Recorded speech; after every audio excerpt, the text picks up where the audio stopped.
What's going on? This is just going to be a little update video. If you're new here, my name is Anthony Caputo. I was recently diagnosed with heart failure, specifically right-sided heart failure. My right ventricular ejection fraction dropped down to 37%. A global decrease in movement with significant hypokinesis in my right anterior free wall. Something like that. A bunch of big scary words. Heart failure in itself is just a big scary topic. Obviously those two words are sometimes the scariest words you can hear. We figured this out because I went in for a cardiac MRI looking for potential scarring, because I have a bunch of PVCs. I've had a PVC problem for years now, but we'll get into that. But that's kind of what led me here. I was not expecting to be diagnosed with heart failure. Like I said, I went in to discuss the results of the cardiac MRI, and this kind of bombshell was dropped on me. And I was kind of left there to fend for myself. They set me up for an appointment with the heart failure specialist a month out, but this is a really, really big month for me and my wife. Our daughter's gonna be born any day now. Her due date is literally tomorrow. So that's a bunch of scary stuff. Dealing with the lack of sleep that comes with having a newborn. So that's going to be kind of a scary bridge to cross when we get there any day now. So I just wanted to tell you kind of what I've been doing the past couple weeks to fight this on my own, kind of with no guidance. So I don't even know if I'm doing the right things or not, because I haven't been able to talk to a doctor. I originally was scheduled a month out with the University of Florida heart failure specialist, but just due to their lack of sympathy, they've been telling me I've had anxiety for a long time now, and just kind of how they have been treating me, it's been rough. So I've been trying to get out of UF Health, and I actually just got accepted into Mayo, the Mayo Clinic heart specialist, a couple days sooner than the appointment for the UF Health specialist. So that's good news. I'm going to be in Mayo Clinic, and that definitely gives me more hope. So I've just been doing as much research as I can on the subject, just learning as much as I can. And pretty early on, the exact day that I was diagnosed with heart failure, I learned about the DASH diet. And to be honest, the DASH diet has done wonders for me specifically. The DASH diet is just low sodium to keep your blood pressure down, high in whole grains, fruits and vegetables, lean meats. To me, seems like the healthiest diet you can be on. The DASH diet specifically wants you under, I don't even remember, like 2,000 milligrams of sodium, but you have to have like 500 milligrams of sodium per day to function. So I'm chilling between like 800 and 1,000 milligrams of sodium per day. So 4 years ago, when all of these symptoms kind of started, I was having around 12,000 to 15,000 PVCs a day. And I was drinking a bunch of caffeine and eating junk food all the time, whatever. So I cut all that out. And just by cutting out caffeine and most junk food, my PVCs dropped to about 5,000 to 7,000 per day just after a couple of years. But here on the DASH diet, I was given a Holter monitor about a week ago, just a 2-day Holter monitor, just to see what was going on. And with the DASH diet and staying absolutely dialed in and disciplined with the DASH diet, no cheat meals, no cheat snacks, not deviating from the diet at all, just super dialed in. My PVCs dropped to less than 1,000 PVCs per day.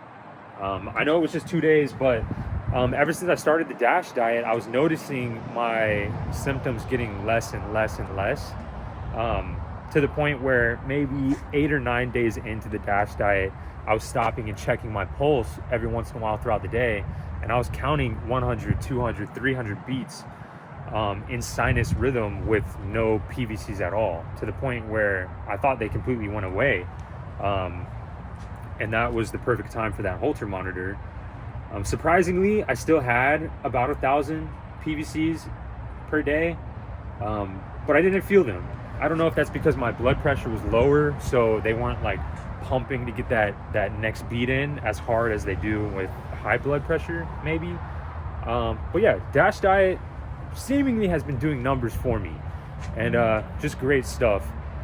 Literally, it's basically the same meal plan every day for myself. My breakfast is just regular oatmeal on the stove, a bowl of oatmeal cooked in like 1% milk, and a ton of fruit on top of it. So it's not super flavorful, but I'm focused on my health right now, not super focused on the like creature comforts. So really bland oatmeal with one full banana, a couple of strawberries, and some blueberries. That's my breakfast every morning without fail. Lunch is avocado toast on 100% whole wheat bread, 2 slices of bread with one full avocado with like pepper and garlic powder and onion powder, no salt. That's my lunch. And then for dinner, I try to do chicken. So it's like chicken, ground turkey, fish. Chicken, ground turkey, fish. Chicken, ground turkey, fish. And I switch up the fish. I eat some salmon, some cod, some mahi. Every third day, I just try and switch it up. And that is sometimes I eat it just on the plate with some spinach. Other times I'll put it in between some 100% whole wheat bread. And I've been using that no salt added Heinz ketchup. Tastes, close enough. I'm not really missing the salt. But yeah, that's pretty much the diet. And in between meals throughout the day, I'm eating as much fruit as possible. A bunch of blackberries, a bunch of strawberries. I'll try and sneak an orange in there as much as possible. And then no salt nuts, peanuts, almonds, cashews, pistachios, no salt. And I'm just, sneaking those in here and there. I have this antioxidant mix, trail mix, that has some pecans and some cranberries and some dark chocolate. And that's kind of like my treat throughout the day, just from the dark chocolate. But that's pretty much the diet, literally every day. I just got a bunch of Dash Diet seasonings from Walmart. So I got like a garlic and herb, an onion and herb, a chicken spice. All these have no salt. So I mean, as far as the diet, things are looking good. And I kind of just wanted to throw that out there, that if you have a ton of PVCs, a lot of people like supplement magnesium, or they supplement, potassium or things like that. But if I just want to like really encourage other people to try the Dash Diet, like really, really try it. Don't just like every once in a while eat a little bit less salt. Like start cooking every single one of your meals. Know the food that you're eating and know how much salt you're eating per day. No more fast food. Don't go out to eat. 100% Dash Diet. Like go to Publix, go to Walmart, wherever your grocery store is, and just start typing things in. Can I eat this on the Dash Diet? Can I eat this on the Dash Diet? There's a ton of meal plans on the Mayo Clinic website, so you can kind of like, keep things interesting. But I have found that this meal plan has been working for me really well, and I'm super, super, super curious if this is helping my heart failure at all. I'm going to the gym, a couple times a week. I'm still able to go to the gym. I can walk for miles. I can run for miles. I can work out for an hour lifting heavy weight, and I'm pretty much fine. I don't know if I'm supposed to do that though. Like I said, I'm not having the guidance that I wish I had right now. So I don't know if just because I'm able to exercise at a like high altitude, should I be doing that to help, or is it making things slowly worse? I don't know, but I'm walking every day. I'm really focusing on the Dash Diet, and like I said, my PVC burden has gone from 16% to 6% to now less than 1%, just on the Dash Diet. Everything else about life is the same. My sleep is the same. My sleep has always been terrible. I wake up to pee all the time. So my sleep is still terrible. All these other ailments are still there, but the DASH diet is the biggest difference. And that's like the biggest update that I have for you. It's keeping me hopeful that less PVCs is maybe giving my heart a chance to rest and heal. All these heart healthy foods. I'm taking fish oil every night as well. You know, I heard that was good for your heart. I don't know much about all this stuff. I had a bottle of metoprolol, but I lost it in a boating accident. I don't know if that was for a good reason to stop taking the metoprolol, but I haven't taken it in a long time now. So I've literally just lowered my blood pressure, lowered my PVC burden just on the DASH diet. I can't recommend it enough. I'm gonna do another update the day after I see the heart failure specialist, and hopefully I'm gonna come back in with good news. If I had to guess, because it's the right side, it's really hard to see on echocardiograms and cardiac MRIs, so I'm assuming they're gonna wanna go in with a catheter and really see what's going on that right side.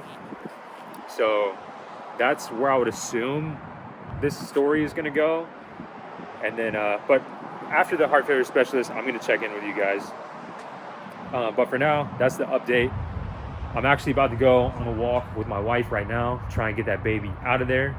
And yeah, just thought I would check in. Things are going. A little bit depressed here and there, a little bit somber here and there, still kind of like trying to figure this all out, but staying optimistic, at least trying things myself to heal myself. But yeah, stay tuned for the next update. Hopefully it's good news. Thanks for watching. Peace.